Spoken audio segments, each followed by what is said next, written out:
Boa tarde, pessoal, tudo bem? Então, começando mais uma aula, o tema da nossa aula de hoje vai ser forjamento. Então, o forjamento é um processo de conformação mecânica, se não o mais antigo dos processos de conformação mecânica, né? Então, desde os tempos medievais lá, ou até mesmo antes disso, já se utilizava o forjamento como forma de dar um processo para dar forma, né, aos metais. Então, na época, era feito principalmente não, exclusivamente por martelamento. Então, se aplicava esse esforço de compressão através de golpes, né? Como tem aqui uma ilustração, um pequeno desenho. Normalmente eram fabricadas então armas, né? Espadas eram feitas através do processo de forjamento.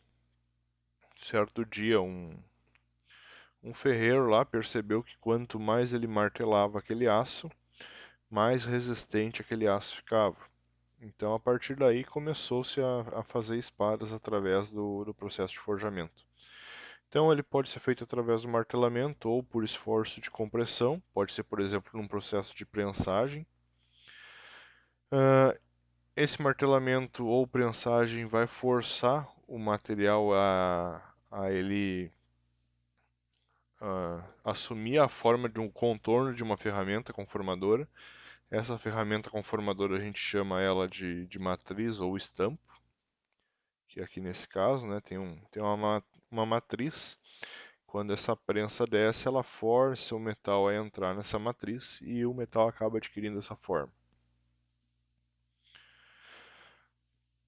Então, como eu comentei do histórico, foi o primeiro método para a obtenção de formas úteis. Antes o homem fazia tudo antes na Idade da Pedra, né, ele lascando a pedra para fazer suas ferramentas. Com o processo de forjamento, ele já começou a dar forma nos metais e não mais na pedra, primariamente no processo de martelamento, né?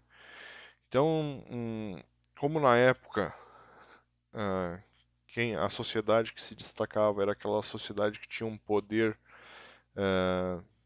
de armas maior, né? Então, uma das primeiras uma das primeiras peças que começaram a ser fabricadas dessa forma foram as armas, né?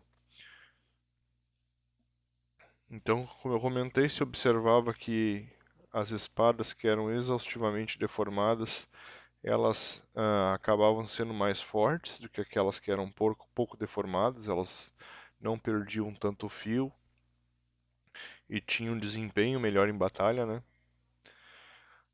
Na época não se sabia o porquê disso, né? Simplesmente eles executavam o processo de martelamento para fazer as espadas, verificaram que elas tinham um desempenho melhor, mas não sabiam o porquê, qual o motivo delas terem esse desempenho tão bom. Hoje já se sabe que isso é resultado do processo de refino do grão, e ao próprio direcionamento estrutural dos grãos. No processo de martelamento, como a gente vai martelando, martelando, vai deformando os grãos, eles acabam se tornando muito mais finos, né? E da ciência dos materiais, a gente tira a lição lá que os grãos, quanto mais finos, dão uma resistência mecânica melhor para o material. Além disso, nesse processo tinha uma redução das impurezas contidas no aço, né? E também, por ser um processo de deformação, a gente acabava gerando um encruamento nessas espadas. Em função disso, elas tinham sua resistência mecânica melhorada, e a partir daí também se conseguia obter um fio melhor dessas espadas. Uh, Obviamente, né, hoje a gente utiliza o forjamento para outros tipos de peças, então a gente consegue fazer produtos acabados ou semi-acabados com alta resistência mecânica e são destinados normalmente a solicitações que estão sujeitas a grandes esforços. Então aqui a gente tem três exemplos de peças que podem ser fabricadas aí pelo processo de forjamento. A primeira é a utilidade que se assemelha mais àquela utilidade primitiva lá, que era a fabricação de espadas. Aqui nós temos a fabricação de facas. Então hoje é muito comum, o pessoal em casa aí tem um forninho pequeno aí para esquentar a peça e tem um martelo hidráulico ou um martelo pneumático e faz as suas facas aí na garagem tranquilamente. Aqui no segundo exemplo nós temos um virabrequim, também pode ser feito então por esse processo de forjamento. Então a gente sabe que é um dos componentes do motor que tem maior solicitação, né? Ele tem que ter uma resistência mecânica bem alta. E do lado ali a gente tem as bielas que também podem ser feitas pelo processo de forjamento. Aqui mais alguns exemplos. Aqui a gente tem, por exemplo, as chaves, né? Chave de boca, chave combinada ali, chave inglesa. Então, são ferramentas que são feitas a partir do processo de forjamento. A gente pode também fazer parafusos a partir desse processo, enfim, tem uma infinidade de peças que a gente acaba produzindo elas pelo processo de forjamento. Aqui a gente tem o exemplo de uma catraca também, uma porca aqui. Então, são algumas das várias peças que a gente produz dessa forma. Então, primeiro a gente vai começar aqui com forjamento simples. Quais são as operações que a gente executa nesse processo de forjamento simples? A gente parte sempre do corte da matéria-prima, seja feito corte em serra, disco abrasivo, por cisalhamento, por chama, enfim. A primeira etapa vai ser o corte. Depois a gente vai executar uma etapa de aquecimento. Pode ser feita em fornos a óleo, a gás, fornos elétricos, a uma temperatura que seja adequada para facilitar a deformação. Então a gente já viu lá que em processos de fabricação a quente eles são usados dessa forma para a gente ter uma facilidade, uma redução das tensões de deformação e facilitar justamente a essa deformação. Depois do aquecimento a gente executa a etapa de conformação propriamente dita. Normalmente ela é feita em mais de uma operação, com apenas uma etapa de martelamento. Normalmente não se consegue a forma final que a gente quer, né? A gente tem que executar diversas etapas ali de martelamento ou na prensa, né? Então algumas etapas a gente chama de etapas preparatórias. E a gente pode utilizar então nessa etapa de conformação forjamento, tanto forjamento aberto quanto forjamento em matriz fechada. Normalmente depois da etapa de conformação a gente tem que executar um processo de rebarbamento, porque é necessário remover esse excesso de metal que fica preso à peça. A gente vai ver mais adiante o porquê que é interessante ter essas rebarbas. Elas não, embora nos pareça nesse momento que elas são prejudiciais, né, porque a gente tem que executar um novo processo, na realidade elas têm uma função bem específica e bem importante dentro do forjamento. Depois do rebarbamento, a gente faz um processo de acabamento ali, limpeza e tratamento. Algumas peças necessitam de algum tratamento térmico, então se faz a limpeza e o tratamento térmico dessas peças. Então, a gente tem os processos de conformação intermediária, como eu falei, a gente não consegue em um único golpe, em uma única etapa, executar toda a deformação que a gente quer.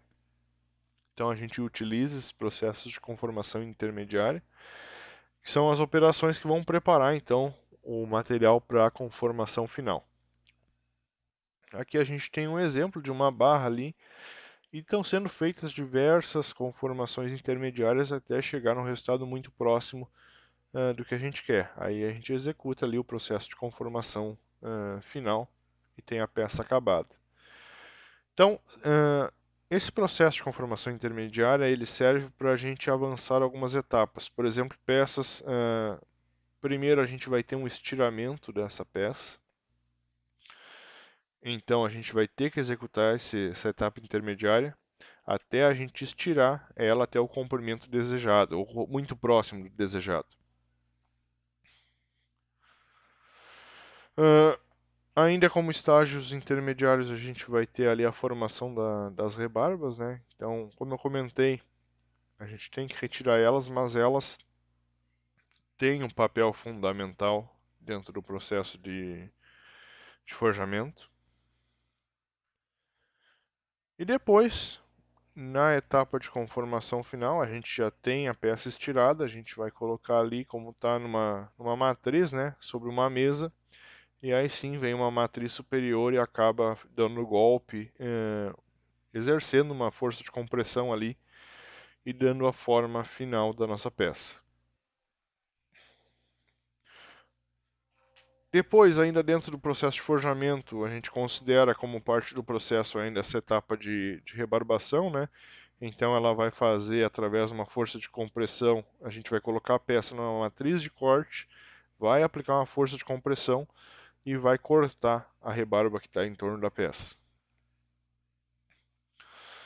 No forjamento a gente tem que ele pode ser feito tanto a quente como a morno e também a frio. E aqui a gente tem algumas diferenças básicas entre eles. Primeiro, ali no forjamento a quente, é o processo que é mais utilizado, então ele tem grande importância técnica e econômica. De ponto positivo, tensões reduzidas, então processos a quente, normalmente a gente já executa ali a etapa de recozimento daquele material e a gente acaba eliminando grande parte das tensões que estão presentes ali. Então, a gente tem tensões reduzidas, pouco ou nenhum encruamento. Então, embora esteja encruando enquanto tu está deformando, com o calor a gente retira esse efeito do encruamento. Tem uma microestrutura mais homogênea do que o forjamento a frio. Nos dá uma alta forjabilidade, então a capacidade de forjar a quente é muito maior, a gente consegue deformar mais a quente. Porém, pode ter um retrabalho em peças grandes. A tolerância de fabricação do processo é de ruim a média, em função dos processos de expansão dessa peça, né? Vai nos gerar, se for metais que têm grande afinidade com oxigênio, vai nos gerar uma superfície ali com carepa, com uma série com uma formação de óxidos. E outra questão também é a energia despendida também, que a gente tem que aquecer, normalmente o aço entre 1000 e 1050 graus. Ali as ligas de alumínio até 520, de cobre até 800. E tem um certo gasto de energia. Processo de forjamento a frio. Esse processo inclui ainda os processos de extrusão, recalque e cunhagem, também chamado de troquelagem. São processos de forjamento a frio, então. Ele gera peças com tensões muito elevadas e com poder e com resultado de encroamento. Tem uma alta solicitação da ferramenta, né? Como o processo é a frio, a ferramenta ela sofre um esforço muito grande, sofre cargas muito grandes. Então a gente tem que ter cuidado na hora de fazer a escolha dos materiais que vão ser utilizados como ferramenta. Tem uma forjabilidade limitada, limitada a tensão de escoamento do material, né? Então, se a gente chega no limite dessa forjabilidade, a gente tem que executar um processo de aquecimento dessa peça para recuperar um pouco da forjabilidade dela. Normalmente é feita para peças de aço ou metais não ferrosos.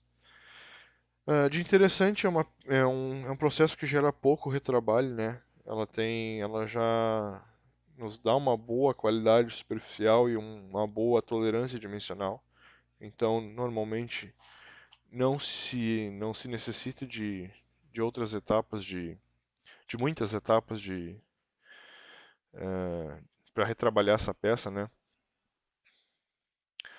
Então, basicamente, aqui a gente tem um outro exemplo ali, primeiro um forjamento a morno, né? Então, ela é aquecida ali até 0,5 vezes a temperatura de fusão, né? De 0,3 a 0,5.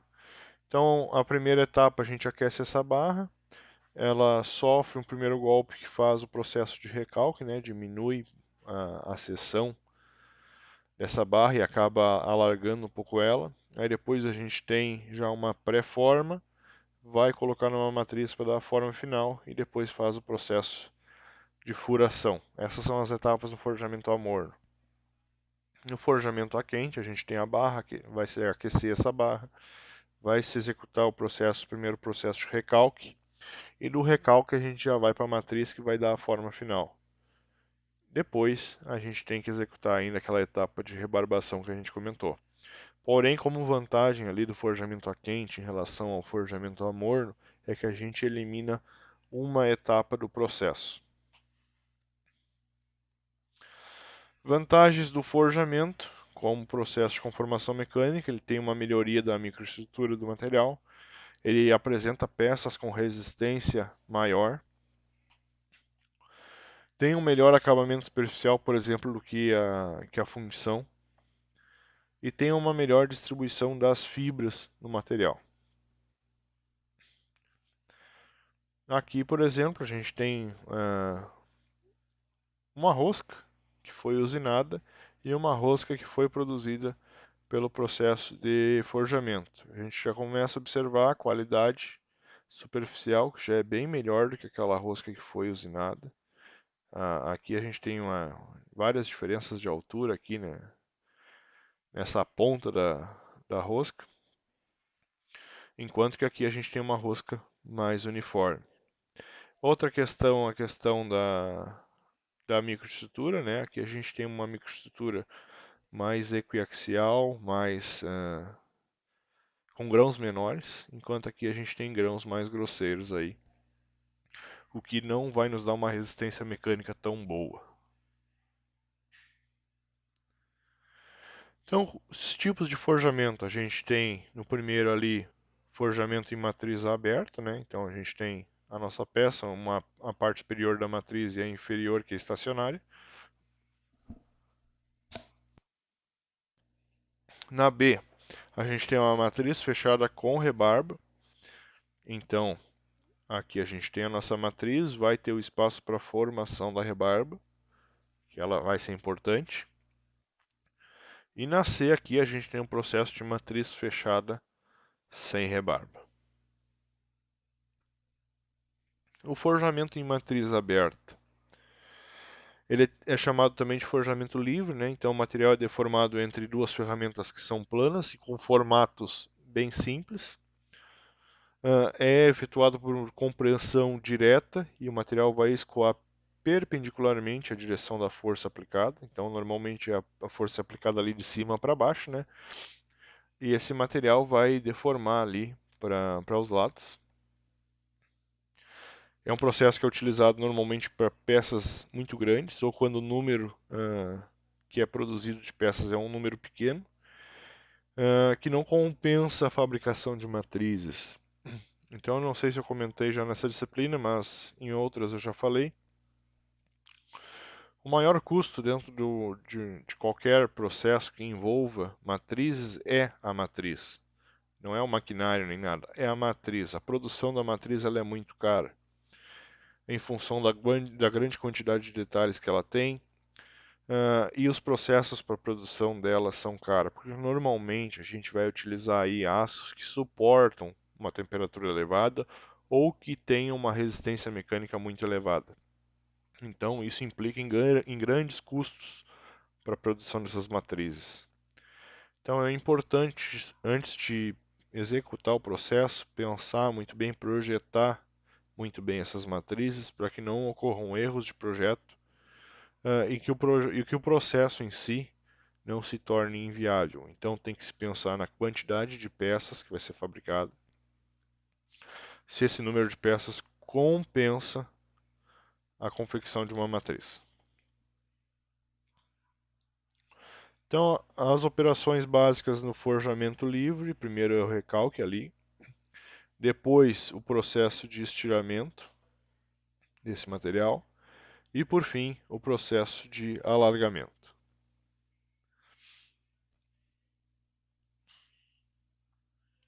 Então, em matriz aberta, ela é utilizada normalmente quando o número de peças a se produzir é pequeno e o tamanho dessas peças é grande. forjamento em matriz fechada. Então, o forjamento em matriz fechada, como vocês conseguem observar aqui na imagem, a gente vai ter uma matriz superior e uma inferior, e essa matriz vai acabar se fechando e dando a forma que a gente deseja. Então, ela é utilizada aqui com auxílio de prensas, né? Então, a parte superior da matriz vai estar nesse corpo de cima e a parte inferior lá embaixo. Quando essas matrizes, quando essa prensa ela desce, ela fecha a matriz com o material ali e acaba executando o processo de conformação. Depois a gente vai ter um pino lá embaixo que a gente chama de pino de ejeção. Quando o processo acaba, esse pino sobe e acaba ejetando a peça.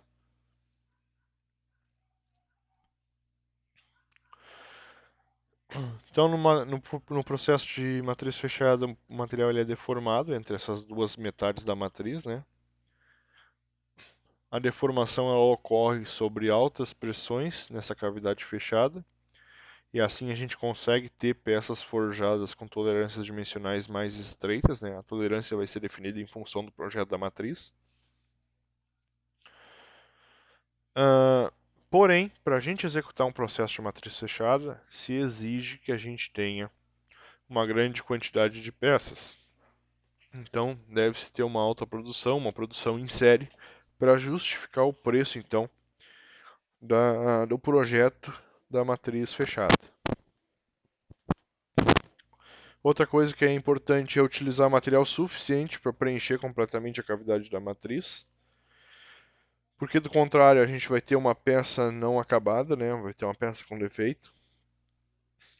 Então, como é difícil a gente calcular a exata quantidade necessária de material para o preenchimento dessa cavidade, normalmente a gente utiliza um pouquinho a mais, um excesso, que vai ser alojado numa cavidade extra da matriz. Aqui é o exemplo. Aqui é a nossa peça, aqui uma pré-forma, né? Depois essa peça foi forjada ali e sobrou uma parte de material que a gente chama de rebarba. Depois a gente faz o processo de rebarbação ali, retira a ferramenta e fica um metal sobressalente. Como eu comentei, a rebarba ela não é uma, uma característica ruim, na realidade, no projeto. Embora a gente tenha que executar uma etapa para retirar ela, né? Ela tem uma função dentro do processo. Então, na realidade, ela tem duas funções. A primeira é que ela funciona como uma válvula de segurança. Então, para o excesso de metal na cavidade da matriz, que vai garantir quantidade de metal suficiente para encher toda a cavidade da matriz. Então, como se ela fosse uma reserva de metal. Uh, a maior importância dela é que ela regula o escape do metal, né? Então, uma rebarba muito fina aumenta muito a resistência de escoamento do sistema, de forma que a pressão ela sobe para valores muito altos, né? O que assegura então que o metal preencha todos os espaços da cavidade da matriz. Então, essas são as funções, a importância que a rebarba tem dentro do processo. Atua como válvula de segurança e aumenta a resistência ao escoamento do sistema, garantindo que a pressão vá para valores mais altos e garanta então o total preenchimento da matriz. Então, os processos de forjamento em sentido restrito são: o primeiro é o recalque em matriz, né? Isso para projeto de forjamento de matriz fechada. Temos também o forjamento em matriz fechada sem rebarba e o processo de forjamento em matriz fechada com rebarba.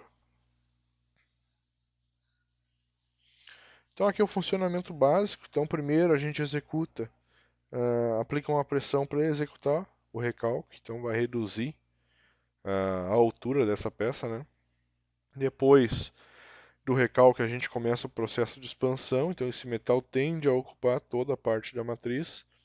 E por fim, a gente vai ter expansão com extrusão. Então, a matriz já está quase fechada e o metal ele é forçado a passar nessa seção estreita. Então, semelhante lá ao nosso processo de extrusão. Então, por isso que a gente chama essa terceira etapa de expansão com extrusão.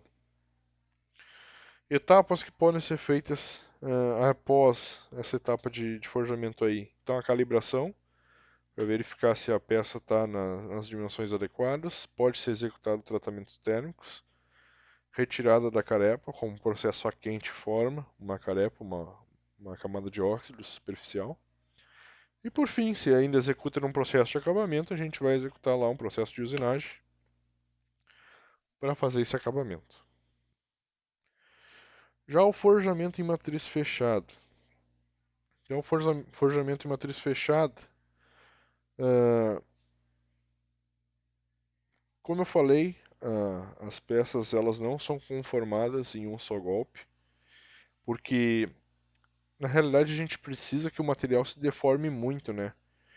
E não vai, em um único só golpe a gente não consegue tanto a deformação na direção quanto na extensão que o material precisa. Ele não consegue escoar nessa magnitude, nessa quantidade.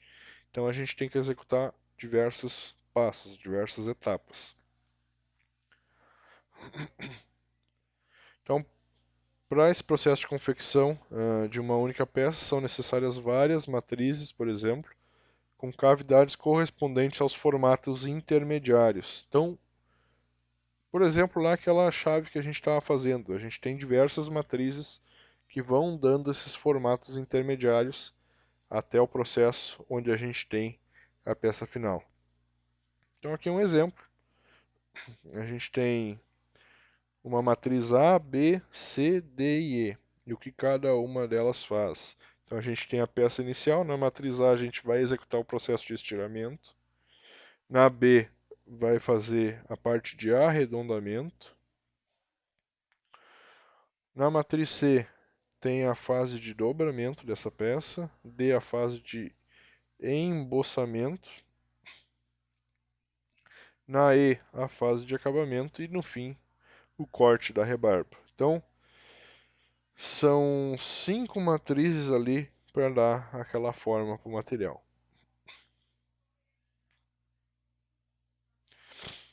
Então, para peças que não são muito complexas, a gente vai executar essas etapas aqui, para um processo de forjamento em matriz fechada. Primeiro é o corte do blank. O blank é o pedaço de metal que a gente precisa, né, no tamanho necessário. Executar o processo de aquecimento, vai ser feito no forno. Etapas de forjamento intermediárias. Vai ser realizado somente quando é difícil a conformação em uma única etapa, então normalmente é executado. O forjamento final, que vai ser feito com a matriz com o formato final da peça, né? Já com as dimensões que ela tem que ficar. E normalmente se executa aí num processo de tratamento térmico, um tratamento de superfície. Tratamento térmico para remoção das tensões, homogeneização da microestrutura, melhoria da usinabilidade, né, para retirar qualquer efeito de encruamento que ainda possa ter na peça, e melhoria das propriedades mecânicas.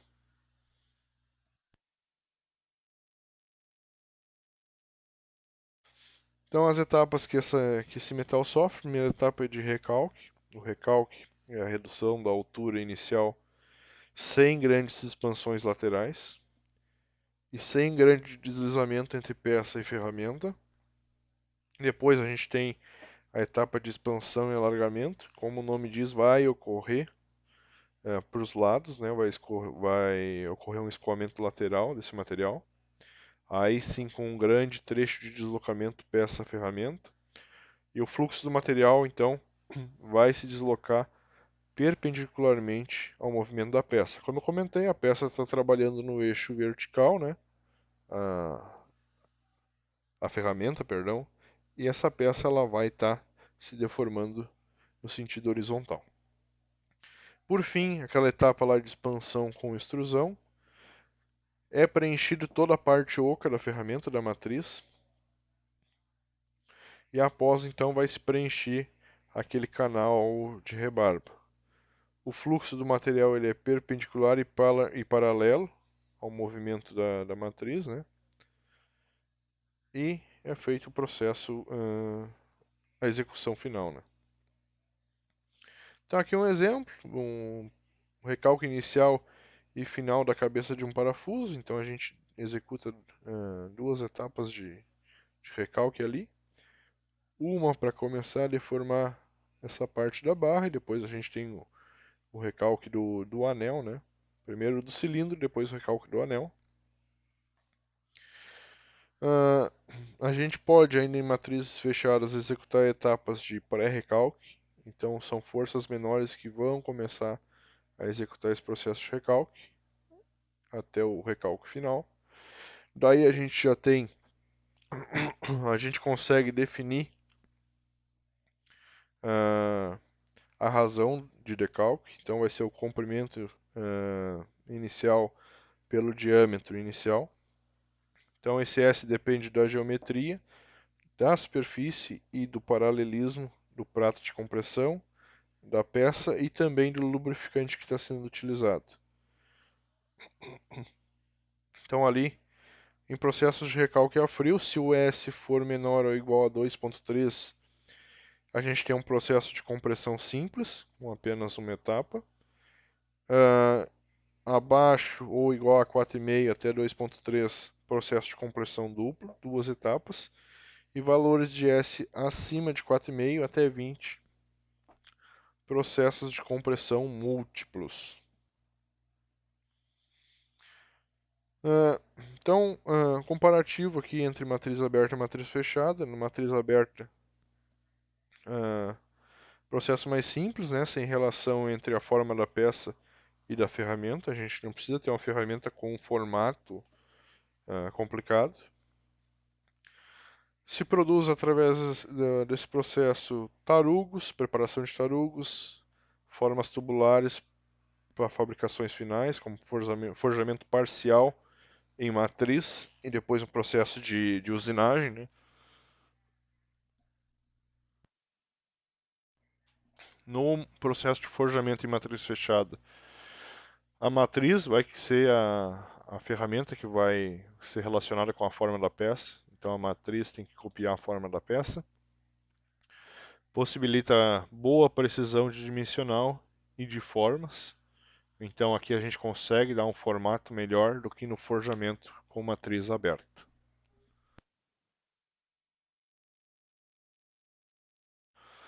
Bom, sobre os equipamentos. Então a gente já comentou os dois principais tipos de equipamentos. A gente tem então essas máquinas sendo classificadas de acordo com o princípio de operação. Então pode ser equipamentos a martelo ou então as prensas de forjamento.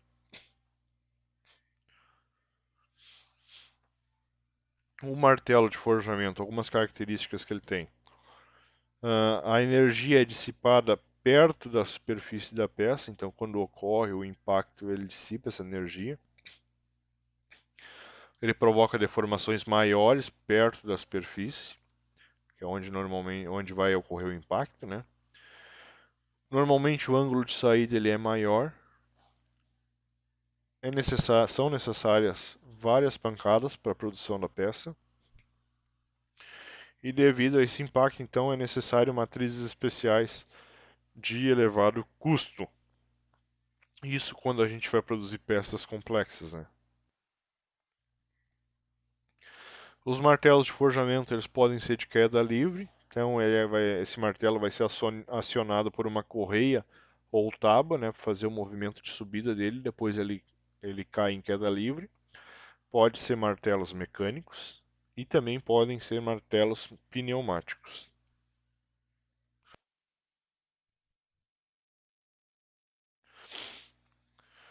Então, nesses martelos aí a força é provocada pelo peso, né? A gente tem um peso que cai e a força é provocada por esse peso. Então, quando esse peso ele acaba se chocando com a peça, esse impacto vai resultar na deformação do metal a uma alta velocidade. Como eu comentei, esse tipo de deformação ocorre principalmente na parte mais superficial da peça.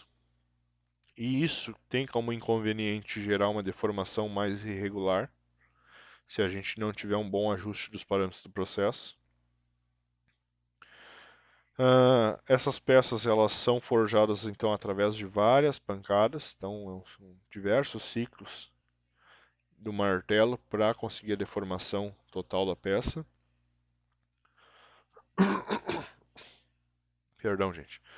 E um martelo de forjamento ele pode aplicar aí de 60 a 150 pancadas por minuto. A forma de acionar esse martelo, eu já comentei, pode ser através de cintas, tábuas, cilindros pneumáticos ou cilindros hidráulicos.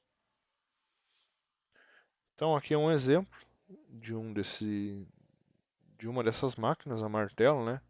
E as várias partes aí que compõem ela.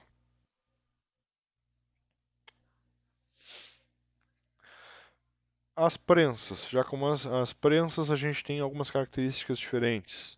Ao contrário do martelo, que executa movimentos mais rápidos, a prensa ela é mais lenta, ela é normalmente utilizada para peças grandes. As matrizes são mais baratas, porque ela, ao contrário do martelo, que gera uma grande energia, né? A prensa gera uma energia menor, uma dissipação de energia menor.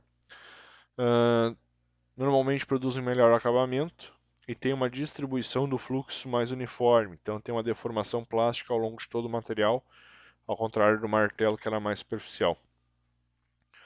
Desvantagens: o custo do equipamento é maior, a prensa, né? O custo da prensa é mais caro que o martelo.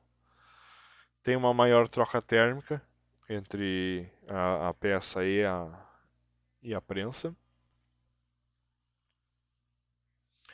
E tem um maior tempo, então isso significa que a gente tem mais tempo para produzir essa camada de óxido, que dificulta a solda e também gera perdas de calor. Então, como ocorre esse processo nas prensas? Então, normalmente a gente vai aplicar uma força de compressão com baixa velocidade. Lá no martelo era alta, aqui é baixa. Então a pressão ela pode aumentar quando esse material está sendo deformado. E isso provoca uma penetração maior da zona deformada na peça. Foi o que eu comentei, a gente consegue deformar a peça, bem dizer, por igual ao longo de todo o seu tamanho. Então implica numa deformação mais uniforme e, em consequência, uma melhor qualidade do produto. Então a gente tem uma estrutura mais uniforme. A faixa de operação de carga para as prensas mecânicas é de 300 a 12.000 toneladas e nas prensas hidráulicas de 500 até 18.000 toneladas. Então aqui a gente tem um exemplo de prensa, né? De uma prensa. A gente pode ter as prensas então mecânicas ou hidráulicas. Ah, nas prensas aqui a gente tem como parte integrante dela também então as matrizes de forjamento. Aqui a gente tem um exemplo de uma matriz de um viraberquim, né? Para as matrizes de forjamento então, elas possuem várias cavidades de impressão.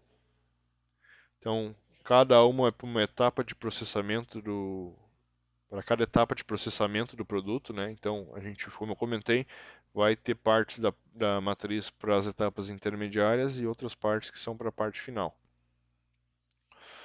Então, essas matrizes elas estão sujeitas sempre a altas tensões de compressão, altas solicitações térmicas, né? Porque a gente está entrando ali com material quente e ainda são submetidas a choques mecânicos, quando a matriz, quando a prensa ela aplica a pressão ou então quando o martelo executa lá o impacto dele.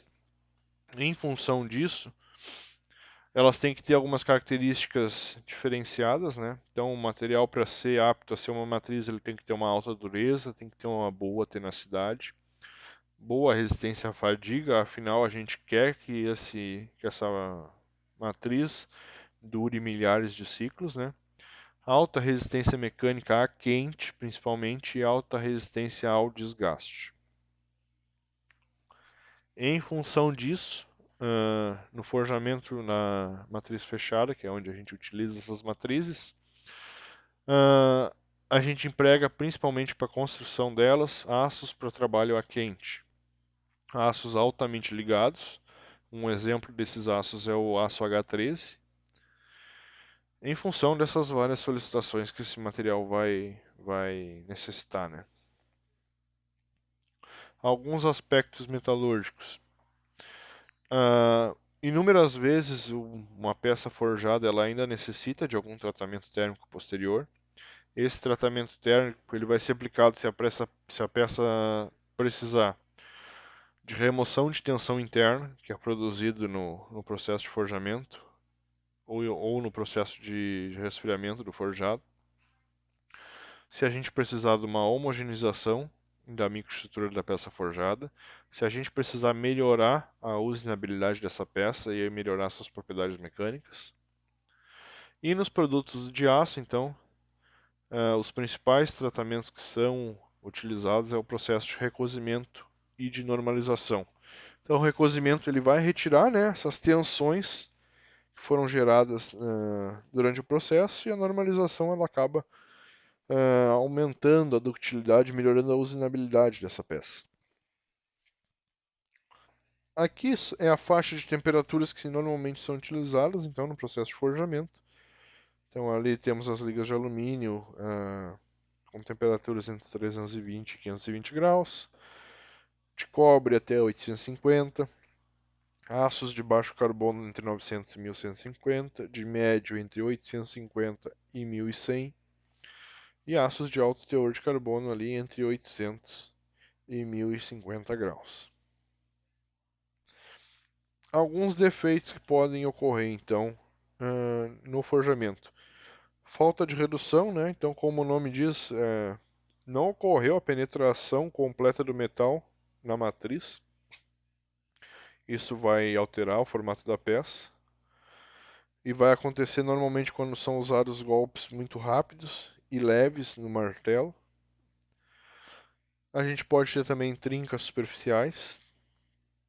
Então, se, por exemplo, pode ser causado por um trabalho excessivo nas bordas da peça, em temperaturas que já estão muito baixas, né? Ou por algum tipo de fragilidade a quente. Trincas nas rebarbas, quando a gente tem impurezas nos metais, ou quando a gente tem rebarbas muito pequenas. Por isso, mais uma vez, a importância da rebarba. O excesso da rebarba serve como uma forma de minimizar essas trincas. Então, elas podem iniciar na rebarba e acabar rumando a trinca para dentro da peça. Podemos ter ainda trincas internas, né, em função de altas tensões no interior da peça. Por isso, mostra-se também necessário, às vezes, um tratamento térmico para redução dessas tensões. Temos as gotas frias, que a gente já havia falado sobre elas, então são descontinuidades que são originadas pela dobra de superfícies. Então a superfície acaba se dobrando e ela não se solda, né? Ela não se une. Então isso pode ser causado por fluxos anormais de material quente dentro da matriz. Pode ainda ser uma incrustação de rebarba ou colocação inadequada do material na matriz. A gente pode ter a incrustação de óxidos, né?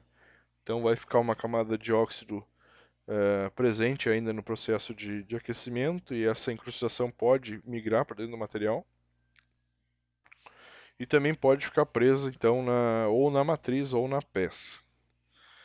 A descarbonetação é um defeito bem importante, porque como a gente está aquecendo a peça,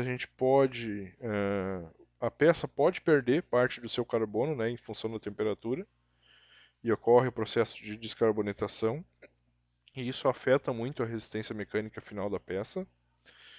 Ou a gente pode ter também a queima, quando a gente tem gases oxidantes que vão penetrar além do contorno de grão e formar uma película de óxidos em forma desse contorno de grão, em torno do contorno de grão. Isso vai ocorrer então quando a gente tem o aquecimento dessa peça a um valor muito próximo do ponto de fusão. Bom, pessoal, essa é uma parte mais de introdução para a gente entender como é executado o processo de forjamento.